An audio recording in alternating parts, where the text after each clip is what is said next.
Yun, sa wakas mga kapakners, may luto na. Kaya lamang, ito ay fish cake na may margarine. Pipirituhin na naman ang kung paano ito. Iina naman. Pinapalasa lang niya siguro talaga yung margarine do sa mantika. Fish cake yan. Ginayat. Ginawang pattern yung star. Wala na naman sa hulog ito. Fish cake ba nga ni? Pero parang hindi. Parang kakaiba.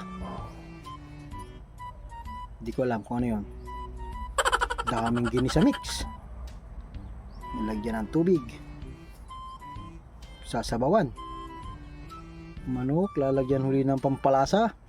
Daming ano nito. Hokus pokus. Okay.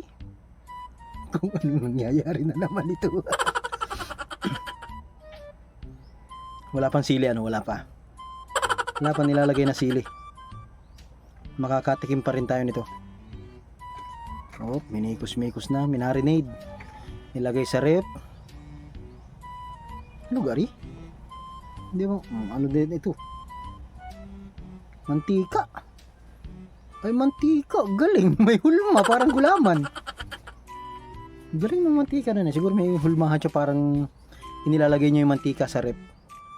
Para humugis ng gayon. Bawang kasama yung balat. Ang pinirito. Mabait. Walang sili. Gusto ko yan. Ito, shrimp daw ito. Shrimp. Ano? Shrimp chili sauce. Mahalang din siguro yun. Nakabukod. Hindi naman siya nakahalo. Masarap mga kapakners.